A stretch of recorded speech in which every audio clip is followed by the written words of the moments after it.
전주의 한 초등학교에서 학생이 교감에게 욕설을 하고 뺨을 때리는 영상이 공개돼 충격을 주고 있습니다. 치료가 필요한 상황인데도 보호자의 동의를 얻지 못해 그동안 치료가 이뤄지지 못했다고 합니다.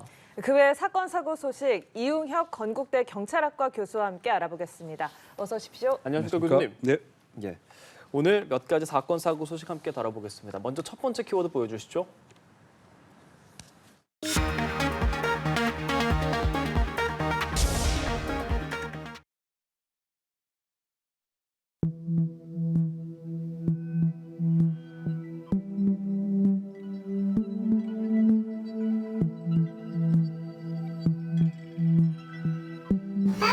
니는 그냥 감옥이나 가라. 감옥 가라고.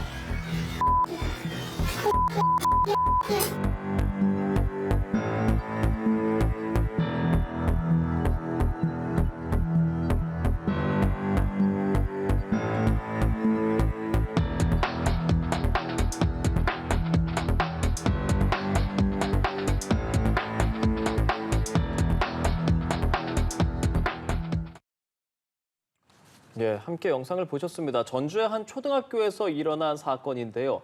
영상 함께 보셨습니다. 일단 다소 좀 충격적입니다. 욕설을 하고 뭐 감옥이나 가라 이런 말을 하는 그 말의 주체는 초등학생인 거고 교감 선생님한테 하는 말인데 이 초등학생 이런 일이 또 처음은 아니라고 합니다. 어떤 일이죠? 어떻게 본다면 그게 상당히 조금 뭐 충격적인 그 상황입니다. 왜냐하면 이제 사실 그 최근에 그 세계 각국에서도 그 교사에 대한 학생들의 공격 행위가 문제가 되는 이런 경향이 있긴 합니다. 그런데 뭐 그런 경우에는 언어적 그 폭력이라든가 아니면 단순한 뭐 욕설이라든가 아니면 인터넷 공간에서 뭐 헌담을 하는 뭐 그런 사항이고 일반적으로 중학교, 고등학교에서 많이 빈발하는 그런 모습인데 이번 그 사안 같은 경우에는 그 초등학교 그 3학년이고 3학년. 또 제가 지금 몇 가지 유형을 얘기를 했는데 언어적, 물리적, 신체적, 욕설 이런 것이 다 복합적으로 발생했다고 하는 데서 상당히 그 충격적인 것이죠. 아주 상욕뿐만이 아니고 물고 그다음에 계속적인 뺨에 대한 정말 그 공격 행위까지도 일어났다고 하는 점에서는 상당히 그 충격적인 이런 모습의 한 모습이고요. 더군다나 저 모습을 저 교감 선생님이 그대로 그냥 수용하고 있었던 그 모습도 사실은 저는 충격적인 것입니다. 왜냐하면 혹시 이 일정한 손을 사용해서 제지를 하게 되면 그 학부모 등으로부터 또 아동 학대라고 하는 고소를 당할까봐 그냥 뺨을 맞고 있고 침 뱉는 것도 그대로 받고 있고 그 다음에 이렇게 물로 닦는 뭐 이런 상태로 진행된 것을 봐서는 교권 자체가 그 너무나 지금 그 무너졌다 뭐 이런 점을 꼽을 수 있을 것 같고요. 지금 저 영상이 발생한 시간이 아마 2교시 끝나는 아마 그 시간인 것 같습니다. 그런데 지금 저 학생이 사실 9시 이전에 정확하게 등교를 했느냐 그것도 아닌 거죠.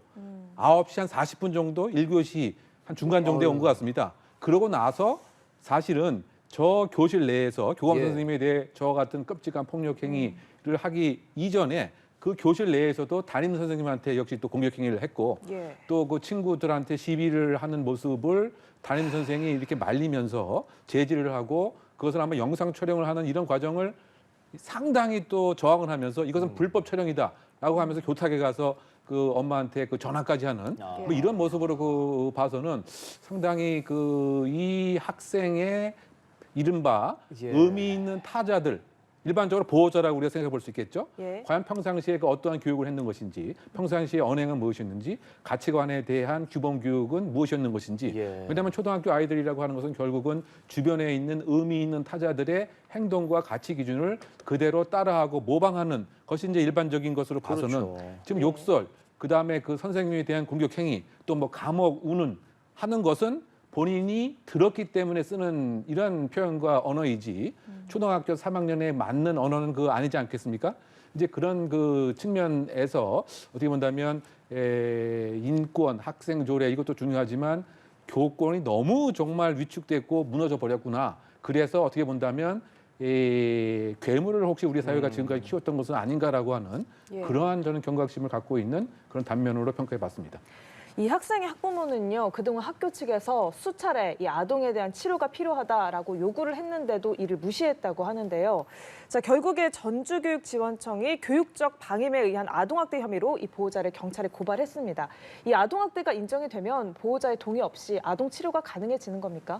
그렇죠. 그러니까 사실은 이제 그 학교 측에서도 이 아이 행동이 정말 문제 행동의 그 극심한 극단적인 이런 단계에 있기 때문에 이것은 일정한 그 치유가 필요하고 학교 또는 그 관계자의 차원에서 위기 개입이 필요하다라고 판단을 했던 것 같습니다. 그래서 이 보호자에게 결국은 동의를 이렇게 요하는 이런 그 상담 지도도 6차례 이상 했던 것으로 알려져 있는데 이 그 보호자는 이것을 적극적으로 거부를 했던 것 같습니다. 예. 동의를 하지 않게 되면 사실상 그 미성년자이기 때문에 강제적인 이제 교육은 상당히 어려운 것이고요.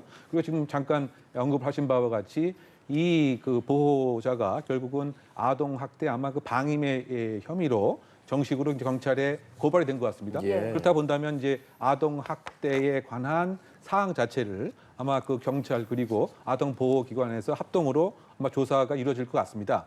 그래서 만약에 아동 그 학대 그 혐의로 뭐 기소가 이루어지게 된다면 결국은 이 판결을 받는 이제 그런 그 상황과 더불어서 이 강제적으로 분리도 시키고 또 그 적절한 교육도 함께 할 수 있는 그러한 그 제도적인 공간이 생기는 것이고요. 만약에 이 조사 과정에서 이 아동 학대의 그 과정이 상당히 그 심각했다.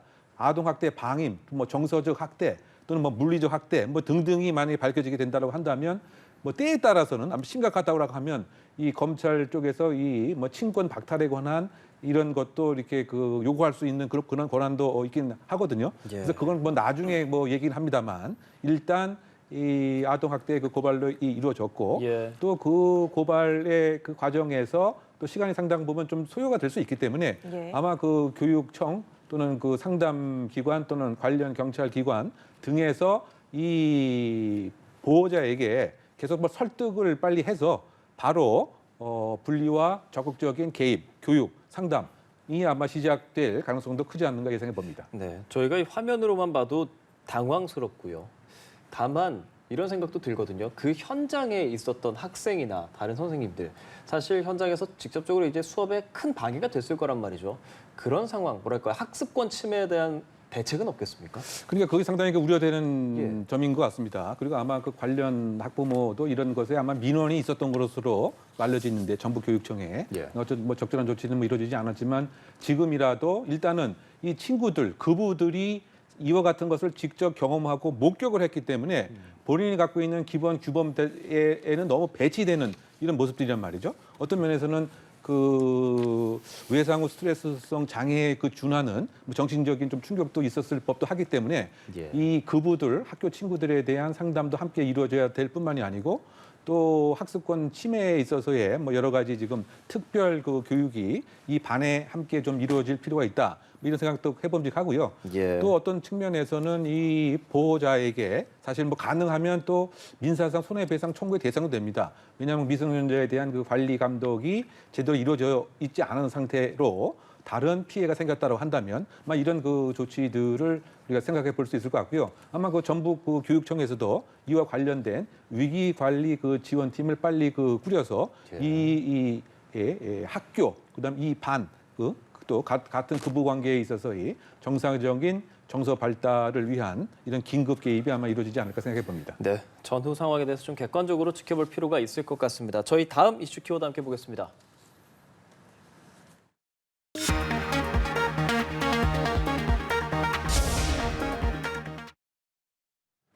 네, 두 번째 이슈 태그, 불붙는 사적 제재 논란입니다. 자, 20년 전에 발생했던 밀양 집단 성폭행 사건이 다시 재조명되고 있습니다. 가해자가 경북 청도군의 맛집으로 유명한 식당에서 일했다는 사실이 알려지면서 이 사건이 다시 수면 위로 떠오른 건데요. 이 당시에 가해자 44명이 모두 처벌을 받지 않았고 그래서 이 전과 기록도 전혀 남지 않았다면서요? 그러니까 그거에 상당히 뭐 제가 생각할 때는 검찰, 경찰 또 판사, 법원, 이른바 형사사법 시스템이 당시에 와해가 됐다라고 저는 평가를 합니다. 이제 그 얘기 뭐냐면 사실상 또 44명 이상의 100여 명 이상의 당시 그 밀양 중심에 서클 왜곡된 이 서클이 주가돼서 여학생을 1년 이상 이른바 예. 집단 윤관을 한 이런 그 사건인데요. 그런데 지금 잠깐 질문 중에 포함되어 있었던 바와 같이 왜 전과 기록이 남지 않았느냐. 예. 여기 처벌을 받지 않았다라고 하는 것은 형사 처분을 받지 않았던 것으로 생각이 됩니다. 예. 즉 그 44명이 예를 들면 그 20명은 소위 말해서 그 합의를 했기 때문에 예. 당시 시점에서는 이 성폭행 관련된 범죄가 그 친고죄였기 때문에 그 합의를 하게 되니까 공소권이 없는 것으로 사실은 이 처분이 종료되는 이런 상태였던 것 같고요. 그리고 약 한 20명 그 정도는 이 보호 처분, 즉 소년원 처분이 한 3명 정도였고요.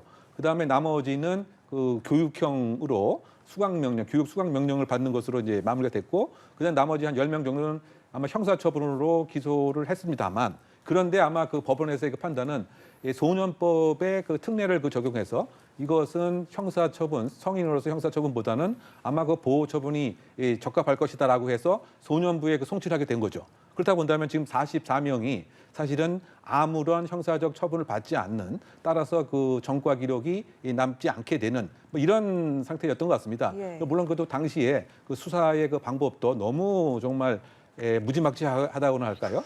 왜냐하면 피해자를, 그것도 중학생이죠. 피해자를 가해자 40여 명 앞에 놓고서 누가 성폭행을 했는지 바로 지목을 하라라고 하는 뭐 이런 상태니까 그게 참 피해자 보호라고 하는 2차 피해가 그 지속되었고, 또 언급 자체도 뭐 예를 들면 이 누가 피해고 어떤 모습이었는지를 이 담당 그 수사관이 그 노래방에서 뭐 이렇게 얘기도 했고요. 또 검사도 마찬가지였습니다.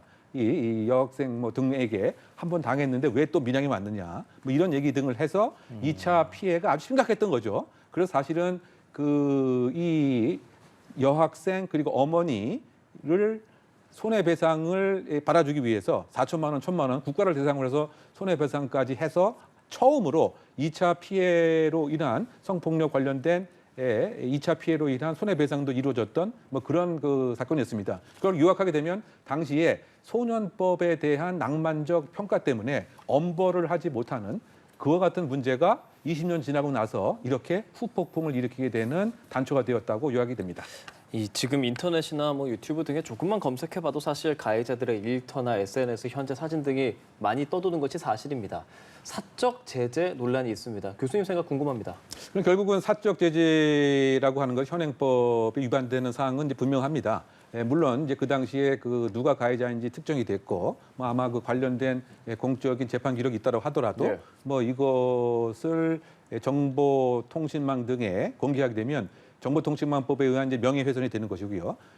물론 이제 이것에 그 논란이 있긴 했었죠. 아니 그 당연히 가해자이고 다 알려진 사실을 알리는데 뭐가 죄가 되느냐. 그런데 이것이 그 헌법재판소에서 이와 같은 그 제도가 없게 되면, 방치하게 되면은 그 개인의 인격권에 대한 심각한 손상을 초래하는 것을 그대로 방기할 수는 없다. 그래서 이것은 분명히 이제 범죄다라고 이제 명시를 했습니다만, 그럼에도 불구하고 사적 제재가 불법 사실 파생 범죄임에도 불구하고 그 네티즌들이나 일반 평균의 입장에서는 일부인지 다수인지 제가 정확하게 재단을 할 수 없지만 속 시원하다 뭐 이런 지금 네티즌의 반응도 많이 있는 거죠. 그 왜냐하면 소위 말해서 사법정의에 너무 반하다. 그 공평성에 너무 반한다. 왜냐하면 지금 알려진 2명의 그 신상에 의하면 맛집에서 아주 그 일도 대우도 잘 받으면서 했을 뿐만이 아니고 예. 또 그 수입차 딜러로서 그야말로 차도 좋은 차 세대도 있고 뭐 골프 치러 다닌다. 또 딸한테는 훌륭한 아빠가 되겠다. 이런 모습인데 정작 그 피해자는 인생 자체가 사실은 다 망가지게 된 이런 모습으로 봐서는 너무나 불공평하고 형사 정의에 그 반하는 이런 것에 있어서 일반 법감정하고는 괴리가 있다 보니까 이것에 공분을 자아내는 뭐 그런 것이 일반 시민 보편적 정서가 아닌가 이런 생각이 듭니다. 예, 알겠습니다. 오늘 다뤄볼 사건 사고, 다음 사건 사고 관련 이슈 태그 보고 오시죠.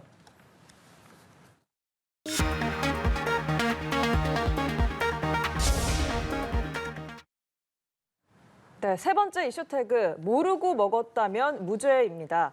태국에서 가져온 대마 젤리를 먹고 대마 양성 반응으로 입건된 남매가 무혐의 처분을 받았습니다. 경찰은 대마인 줄 모르고 먹었다라는 게 무혐의 판단의 이유라고 했는데요.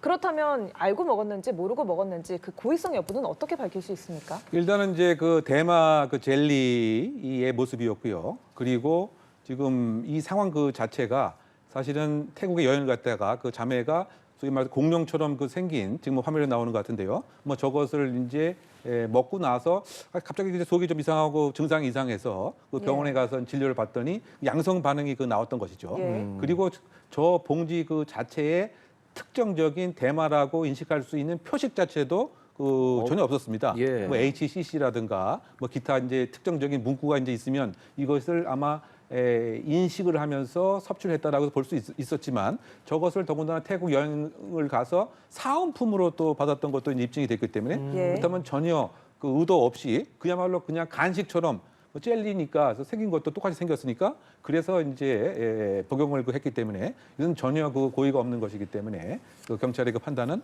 이것은 혐의가 예. 없는 것으로 불송치 결정을 한 것이죠. 그러면은 다른 실제로 이제 마약하는 사람들이 나도 이런 사건처럼 모르고 먹었다 이렇게 우길 수도 있는 거 아니겠습니까? 뭐 그렇게 이제 우길 수 있는 여지도 분명히 있겠죠. 그렇다고 봤을 때 이제 그 정황 증거, 그 다음에 그 마약과 관련된 그 시점에서의 구입 경위 등을 이제 종합적으로 이제 그 판단을 해볼 수가 있겠죠. 예. 더군다나 그 마약이라고 하는 것이 이를테면 태국 같은 경우는 여행 가서는 만약에 의도적으로 구입하려고 하면 가능할 수도 있고 또 갖고 온 경우에도 가능한데 뭐 그런 경우에는 특정적인 그 표식도 분명히 있고요. 그 다음에 그 구입하게 된 그 경위라든가라고 하는 것을 이제 판별할 수 있는 그러한 이제 그 정황 증거와 진술자의 증거 뭐 등이 이제 확보되는 경우가 이제 많이 있긴 합니다. 예. 그래서 이제 그 최근에 발생한 사건 중에서 또 유죄의 검찰이 사실은 그 혐의가 이제 있다라고 해서 3년 구형을 했던 그런 사례도 있긴 합니다. 그 똑같은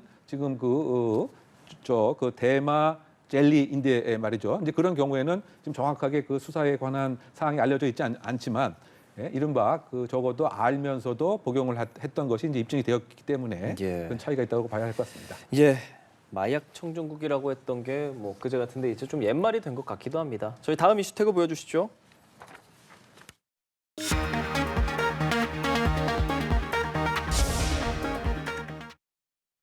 네, 마지막 이슈 태그 모녀 살해범 공개입니다. 지난달 30일 서울 강남의 한 오피스텔에서 모녀를 살해하고 도주했던 살해범의 신상이 공개됐습니다. 65세 박학선의 머그샷이 공개가 된 건데요. 자, 중대범죄 신상공개법이 제정되고 시행된 이후에 처음으로 신상 공개가 이뤄진 거죠. 네, 그렇습니다. 이제 1월부터 그 시행이 됐고요. 그 과거의 법과 하고 이제 그 차이점은 일단은 그 해당되는 그 중대 그 강력범죄가 조금 그 확대가 됐습니다. 예. 이를테면 뭐 마약 범죄도 포함되고요. 범죄단체 조직도 또 내란 그 외환 뭐 이런 죄 등이 좀 확대가 되었던 이런 점이 좀 차이가 있는 것이고요. 그리고 신상공개위원회에서 공개 결정을 하더라도 만약 그 당사자가 소위 말해서 그 사진에 관한 동의를 하지 않게 되면 머그샷 말씀하시죠? 네, 그렇죠. 예. 그런 경우에는 그냥 과거 사진, 뭐 주민등록 사진이라든가 졸업 사진을 이렇게 공개하다 보니까 맞아요. 범행 당시의 얼굴하고는 전혀 딴판으로 다른 사람으로 보다 보니까 실효성이 이게 없었던 이런 문제가 있었죠. 예. 그리고 우리가 또 기억을 반추해 보면 그 고유정 그 사건 같은 경우에는 그 얼굴을 가리기 위해서 예. 이른바 그 커튼 머리다라고 뭐 이런 좀 비아냥도 사회에서 있지 않았습니까? 얼굴을 머리로 갈아보기 이렇게 가리게 되는 그래서 이제 그런 것에 있어서의 이른바 그 알 권리에 대한 그 실익이 없다. 그렇다라고 봤을 때 머그샷을 이제 그 찍을 수 있는 그 법적 근거를 지금 마련한 거죠. 그래서 우리가 지금 조금 전에 사진에서 본 것처럼 예. 그 앞 그다음 옆 모습이 저렇게 지금 그 새로 발효된 법에 근거한 차이점에 의해서 저렇게 머그샷이 이제 공개가 된 것이고요. 그 또 다른 그 차이점은 그 피고인 단계에서도 향후 저 공개할 수 있는 법적 근거가 생긴 것입니다. 네. 우리가 또 생각을 해보게 되면 이제 부산 그 돌려차기 그 사건과 관련돼서 신분이 피고인이었기 때문에 얼굴 공개가 안 되는 이런 또 한계가 있었기 때문에 이번 그 새롭게 제정된 그 특정 중대 범죄의 신상 공개에 관해서는 지금과 같은 사항이고요. 그리고 이제 이와 같은 그 얼굴 공개가 경찰청 그 홈페이지에 약 30일 정도 이렇게 공개적으로 보여줄 수 있는 법적 근거가 이번 사항의 특징입니다. 예, 범행의 잔인성과 피해 중대성을 인정해서 공개한다라는 게 심의위원회의 설명인데요.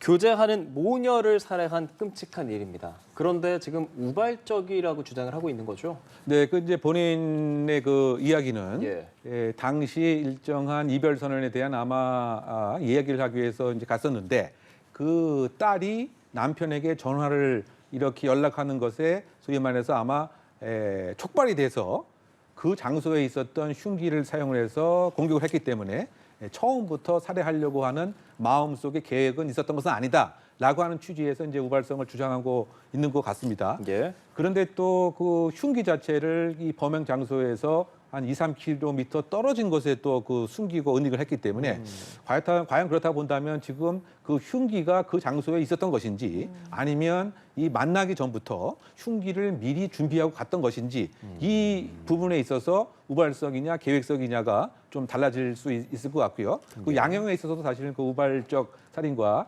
계획적 살인은 이제 많은 그 차이가 있기 때문에 얼마나 다릅니까? 그러니까 예를 들면 뭐 상황에 따라서 다르지만 예. 우발성인 같은 경우는 이 장의 그 형량에 있어서 어쨌든 많이 그 반영이 되는 것이 특징입니다. 그래서 그것을 계속 주장을 하고 있는 것 같은데 그런데 또 평상시에 언급도 중요합니다. 지금 그 이 피해자 가족들에 의하면 이 60대 그 살인범이 이런 언급을 많이 했다라고 하는 거죠. 내가 정말 살해하지 못할 줄 아느냐 또는 만나주지 않으면 내가 당신을 그야말로 죽여버리겠다. 뭐 이런 식의 그 얘기를 한 것으로 봐서는 살해를 할 수 있는 그 계획을 혹시 갖고 있었던 상황도 상당 부분 이제 부인할 수는 없기 때문에 향후 그 수사의 그 과제는 정말 그 순간적인 욱하는 마음에 살해를 한 것인지 우발성과 이제 계획성을 판가름하는 것도 중요한 그 수사의 그 과제가 아닌가 생각이 되는데요. 어쨌든 그 과거에 뭐 유사한 그 사건 같은 경우 이별 선언에 대한 승복을 하지 않는 자매를 또 그 대상으로 해서 공격을 해서 끔찍한 살해 행위를 했었는데